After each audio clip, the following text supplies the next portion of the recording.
آتا ہے کہ تمہارے اندر تکبر بولو نا ہو نا، تو غلامی سکھا رہے، جاؤ کنکریاں مارو.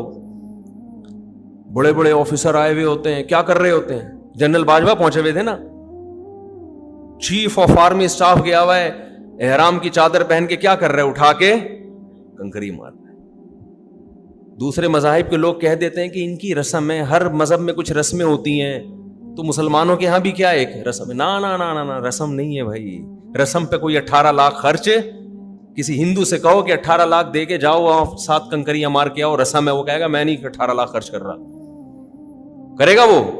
رسموں پہ اتنے پیسے تھوڑی خرچ ہوتے ہیں بھائی، رسموں پہ نہیں خرچ ہوتے اتنے پیسے. ان رسموں پہ خرچ ہوتے ہیں جس میں انٹرٹینمنٹ ہو. شادی بیاہ پہ اڑاتے ہیں، 20 لاکھ بھی اڑا دیں گے، شراب کباب ناچ گانا، لوگوں کی تعریفیں، واہ واہ واہ واہ، یہ اس پہ. ورنہ یار اس بات پہ کہ بیت اللہ کے گرد 7 چکر لگانے ہیں، پھر وہاں سے مینا میں جا کے بیٹھنا ہے. وہاں کیوں بیٹھے ہو بھائی؟ کیا کام ہے مینا میں بیٹھے ہوئے؟ اللہ نے حکم دیا اس سے پہلے یہاں سے نکلنا نہیں ہے. اب بتاؤ یہ رسم ہے بھائی، یہ رسم پوری کرنے جا رہے ہیں. اتنے ہی مہنگی رسم کوئی بھی نہیں افورڈ کر پاتا. لوگ کہتے ہیں جاؤ ہم کیوں کریں، اور ایک دفعہ کر لی اگلے سال کیوں کرے گا دوبارہ. اور اتنے قابل لوگ، ایجوکیٹڈ لوگ ایسی رسموں میں اتنا پیسہ خرچ کر سکتے ہیں؟ اتنے بڑے بڑے آفیسر جا رہے ہیں، سیاستدان جا رہے ہیں، ملکوں کے صدر آ رہے ہیں، رائل فیملی کے شہزادے آ رہے ہیں، سارے ایک ہی لباس ہے. ہمارے استاذ تو 25 سال سے حج کر رہے ہیں ہر سال، اللہ اور توفیق دے. ان کو بیت اللہ سے کوئی عشق ہے. کہتے ہیں میں نے یہاں حج کرتے ہوئے سعودی عرب کے بادشاہ کو بھی دیکھا ہے، عراق کے صدام حسین کو بھی دیکھا ہے. وہ بھی 2 لنگیوں میں آیا تھا. صدام حسین کیا تھا؟ ایک نیچے چادر اور ایک لنگی. سعودی عرب کا بادشاہ بھی میں نے دیکھا ہے، شاہ فہد بن عبدالعزیز تھے یا بعد والے بادشاہ عبداللہ، کہہ رہے وہ بھی کس میں تھا؟ وہ بھی یہی کر رہے ہیں، کھڑے ہو کر کیا کر رہے ہیں. تو رسموں میں اتنے بڑے بڑے بادشاہ کسی ملک میں دیکھا آپ نے؟ عراق کا بادشاہ بھی آ رہا ہے، کویت کا بادشاہ بھی آ رہا ہے، لیبیا کا صدر بھی آ رہا ہے، مصر کا صدر بھی آ رہا ہے، پاکستان کا وزیر اعظم صدر بھی جا رہا ہے، چیف آف آرمی بھی جا رہا ہے، پیغمبر بھی جا رہے ہیں، صحابہ بھی جا رہے ہیں، تابعین بھی جا رہے ہیں، ابو حنیفہ بھی گئے، امام حضرت حسین بھی گئے، حضرت حسن بھی گئے، امام بخاری بھی گئے، امام مسلم بھی گئے. کہاں سے. اب تو آسان ہو گیا. پہلے تو بھائی سال لگتا تھا بیت اللہ پہنچنے میں. آپ ذرا پرانی تاریخیں اٹھا کے دیکھو، ایسے نہیں تھا کہ پتھر مارنے کے لیے جا رہے ہیں جہاز میں بیٹھ کے. نا من کل فج عمیق. اللہ نے ابراہیم علیہ السلام سے کہا یہ جو زمین ہے نا جہاں تم اپنی زوجہ کو میری خاطر چھوڑ کے گئے تھے، جہاں گھاس کا تنکا نہیں ہے، یہاں کھڑے ہو کر اعلان کر دو اذن فی الناس بالحج یاتوک رجالا وعلی کل ضامر یاتین من کل فج عمیق. اے ابراہیم ندا لگا، تو کوئی سننے والا نہیں ہے. اس سینکڑوں میل تک آبادی نہیں ہے، ریگستان اور چٹیل پہاڑ، گرم جیسے سلاخیں ہوتی ہیں. ایسے پہاڑوں میں اللہ 4000 سال پہلے حضرت ابراہیم سے اعلان کروا رہا ہے کہ اعلان کر دو. اس کا نتیجہ یہ نکلے گا کہ لوگ پیدل بھی آئیں گے اس گھر کی زیارت کے لیے، ریگستانوں کا سفر کر کے. لوگ اونٹوں پر بھی آئیں گے، اور کمزور اونٹوں پر. کمزور کیوں؟ اونٹ جب اپنے ملکوں سے چلے تھے، تگڑے تھے، چلتے چلتے یہاں تک پہنچتے پہنچتے اونٹ بھی کیا ہو جائیں گے؟ لاغر. من کل فج عمیق، ہر نشیب و فراز کو عبور کر کے سمندروں کے راستے. تو کیسے بھائی یہ کوئی رسم ہے؟ جنگلوں کو طے کرتے آئے ہیں، سمندروں میں 4 مہینے سمندروں میں. آپ کو پتا ہے دنیا کے بعض ملک کیسے آباد ہوئے ہیں؟ حاجیوں کا پورا گروپ سمندر میں نکلا تھا، راستے کیا ہو گیا؟ گم. اور وہ سمندر کسی کہیں کنارے جا کے لگا، حاجیوں کو پتہ ہی نہیں کہاں جانا ہے، وہیں ایک ملک آباد ہو گیا، وہی لوگ رہ گئے حاجی. اور پہلے جب حاجی گھر سے جاتا تھا نا تو ایسے نہیں ہوتا تھا کہ میں اگلی فلائٹ سے 15 دن میں 2 ہفتے بعد ٹھیک واپس پہنچ رہا ہوں. اپنا خیال رکھنا. وہاں جا کے بھی گھر والوں سے رابطے میں، اور گھر میں کیا پک رہا ہے. میں تو تھا نا وہاں، فیملی والے لوگ سارے، اور بیگم آج تم نے یہ انڈے آلو پکائے ہیں، اچھا میں آؤں گا تو میرے لیے یہ پکا کے رکھنا. تو اتنا ایسا ہو گیا ہے. پہلے نہیں ہوتا تھا. پہلے جب حاجی گھر سے باہر نکلتا تھا تو 50% واپسی کا چانس ہے، 50% کیا ہے؟ موت. ڈاکو بھی لوٹ سکتے ہیں، قحط بھی ہو سکتا ہے، وبائیں پھوٹتی تھی. اب تو ویکسین ہر آدمی ٹیکے لگا لگا کے, انجیکشن میں بیماریاں بھر بھر کے نا, کہ بھئی یہاں نکال کے جا جو کچھ بھی ہے, وہاں نہیں کھانسنا جا کے منہ پہ. پہلے تو بیماریاں, کتنے لوگ مر گئے. اور جب ریگستانوں کو کراس کر کے بیت اللہ پہنچتے تھے, چیخیں نکل جاتی تھی لوگوں کی. ایسا جذبہ تھا لوگوں میں, کیونکہ مشقت تھی تو اللہ نے جذبے بھی زیادہ رکھے تھے پھر لوگوں کے. تو اب بھی مشکل ہے, اب بھی آسان نہیں ہے. اب جو لوگ سمجھتے ہیں نا کہ حج بہت آسان ہے, اب تو جاؤ 5 دن حج میں تیل نکل جاتا ہے انسان کا. وہ جو منا اور مزدلفہ احرام کی حالت میں, اور پھر طواف زیارت, وہ آپ یوٹیوب پہ طواف زیارت ذرا لکھ کے سرچ تو کریں, کیونکہ 3 دن کے اندر سارے حاجیوں نے طواف کرنا ہے. ایسے چپک کے لوگ چل رہے ہوتے ہیں, آسان نہیں ہے آج بھی, کیونکہ اب مشکل اس لیے ہو گیا کہ لائف بہت لگژری ہو گئی ہے. تو اب اللہ نے یہ سہولتوں میں ہی وہ ٹینشن رکھ دی ہے. ہمارے ساتھ جو ایک مولانا تھے, عالم تھے, انہوں نے بتایا کہ ایسا بھی ہوا یہاں پہ کہ لوگ آئے, احرام باندھ لیا, عرفہ سے پہلے گھر چلے گئے کہ ہمارے اندر ہمت نہیں ہے حج کرنے کی. ایسے بدبخت لوگ بھی ہیں کہ بھائی ہمارے اندر ہمت نہیں ہے, بھائی یہ تو بہت ٹینشن کا کام ہے. تو تبھی تو بھاگنے کی کر رہے ہوتے ہیں لوگ جلدی جلدی. تو رسم ہے یہ, دنیا میں کہیں اتنی مہنگی رسم نہیں ہوتی, اور جس میں کوئی انٹرٹینمنٹ نہیں ہے. ایک احرام میں جب انسان اتارتا ہے اتنا سکون ملتا ہے, اپنے شلوار قمیض میں آ گیا بھائی. کیا سکھایا جا رہا ہے؟ غلامی. کیا سکھایا جا رہا ہے؟ غلام ہو, پیسہ خرچ کرو. اور اللہ نے دھمکی کتنی بڑی دی ہے, جو حج نہ کرے. کرنا کیا ہے؟ وہاں جا کے اللہ کے گھر کے چکر, اور پہلے 3 چکروں میں رمل کرنا ہے. اس میں بھی لوگوں کو شرم آ رہی ہوتی ہے. جب آپ حج پہ جاتے ہیں پہلے 3 چکر میں کندھا کھولنا ہی ہے. اب جس کی طبیعت میں حیا بہت زیادہ ہے اس کے لیے کندھا کھولنا آسان نہیں. کہہ رہے یار اللہ 2 چادریں پہنا دی, اسی پہ مشکل ہو رہا. اللہ کیا کہہ رہا ہے؟ یہ کندھا کھولو, اور پھر پہلوانوں کی طرح اچک اچک کے چلو 3 چکروں میں. نہیں چلا جا رہا ہوتا, لوگوں سے شرم آ رہی ہوتی ہے, کبھی چلے نہیں اس طریقے. ایک صاحب نے تو مجھے کہا, اپنا واقعہ بتایا, ہمارے ریلیٹیو ہیں, کہہ رہے میں کبھی زندگی میں نے ورزش کی نہیں ہے, 55-60-65 سال ان کی عمر تھی. کہہ رہے میں نے جب پہلے 3 چکروں کے لیے مجھے مولانا نے بتایا کہ یوں کر کے چلنا ہے, کہہ رہے میں نے یوں کیا تو بس یوں ہی ہو گیا میں. کہہ رہے پھر نیچے میرے کو پٹھا اکڑ گیا نا. کہہ رہے میرا پٹھا ایسا اکڑا کہ اب تک میرے پین ختم نہیں ہوا. اب وہ ایسے ہی اکڑے ہوئے جا رہے ہوں گے, لوگ کہہ رہے ہوں گے 3 ہو گئے, اب باقی 4 نارمل کرو. وہ کہہ رہے ایسے ہی سیٹ ہو گیا ہوں اب میں. تو بھائی 3 چکر اکڑ کے کرنے, بس کرنے, اللہ کا حکم ہے. پھر حجر اسود کا بوسہ ہے, بوسہ نہیں لے سکتے, ہاتھ لگا کے ایسے چومو اس کو. تو یہ سارے کام وہ ہیں جن میں ہماری عقل کام کرنا چھوڑ دیتی ہے. صفا مروہ پہ دوڑو, یہاں سے یہاں تک دوڑ لگانی ہے, یہاں سے یہاں تک چلنا ہے. جنرل باجوہ بھی کر رہا ہے, وہی ضیاء الحق بھی کر رہا ہے, جنرل مشرف نے بھی کیا, زرداری صاحب نے حج کیا نہیں کیا مجھے نہیں پتا, وہ بھی کر رہے ہیں. بلاول بھٹو جائے گا, اللہ توفیق دے, اگر چلا گیا ہو تو اللہ قبول کرے, نہیں گیا ہو تو اللہ لے جائے, شاید اس کے بعد کچھ ملک کے حالات اچھے ہو جائیں. تو سب نے یہ کرنا ہے. امام بخاری گئے, انہوں نے بھی یہ کیا. امام مسلم گئے, انہوں نے بھی صفا مروہ پہ دوڑ لگائی ہے. کیسے لگ رہے ہوں گے امام بخاری دوڑتے ہوئے جا رہے ہیں بھائی,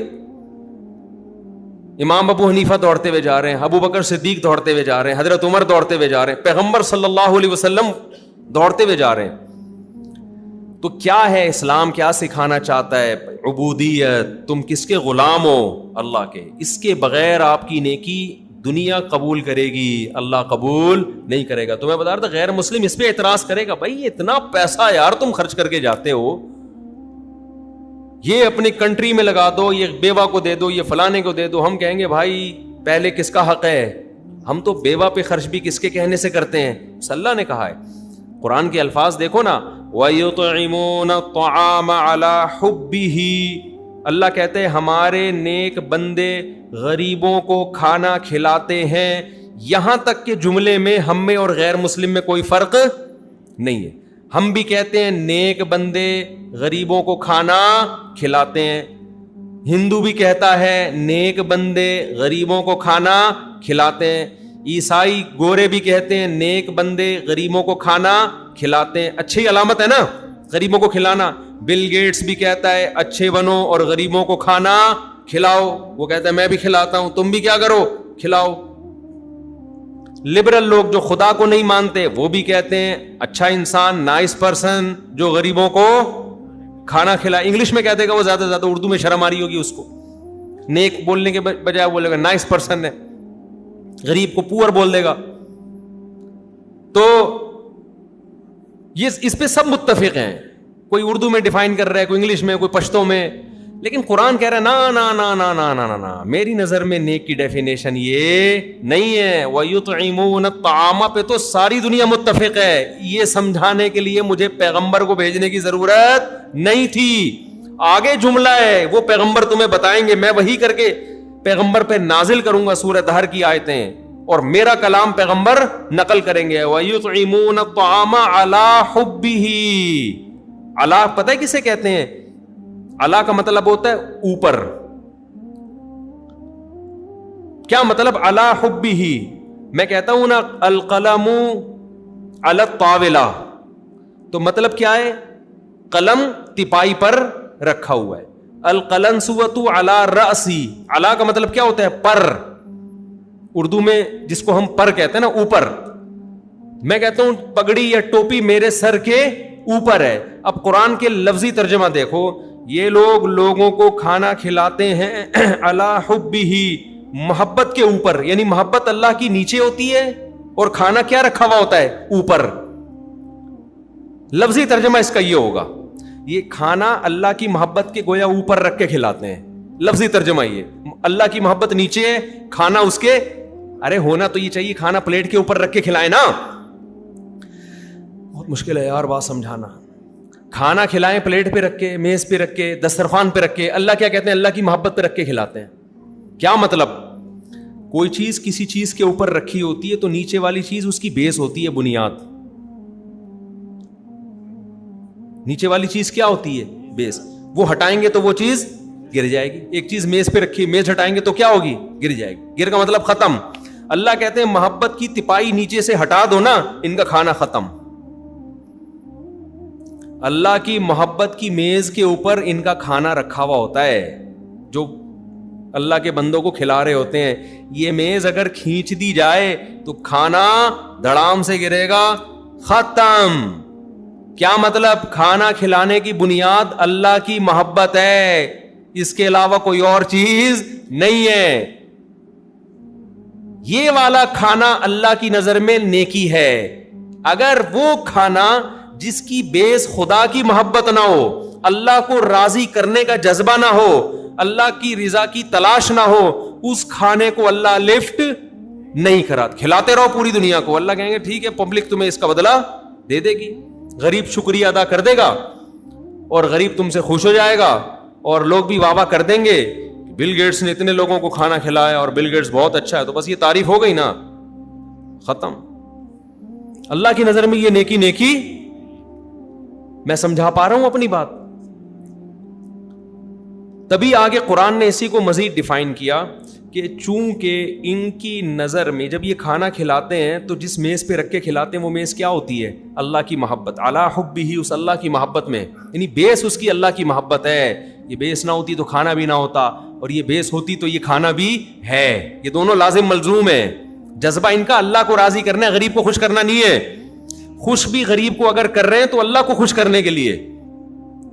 اسی وجہ سے اب قرآن اس کو اور ہائی لائٹ کرتا ہے, اس کو اور ڈیفائن کرتا ہے کہ چونکہ ان کا مقصد اللہ کو خوش کرنا ہے, غریب مقصود نہیں ہے, تو اس لیے یہ غریبوں کو کھانا کھلانے کے دوران ان کو یہ وضاحتی بیان جاری کر رہے ہوتے ہیں, انما نطعمکم لوجہ اللہ, دیکھو ہم تمہیں کھلاتے ہیں اللہ کی خاطر, لا نرید منکم جزاء ولا شکورا, لہذا ہمیں تم سے اس کا بدلہ اور شکریہ نہیں چاہیے.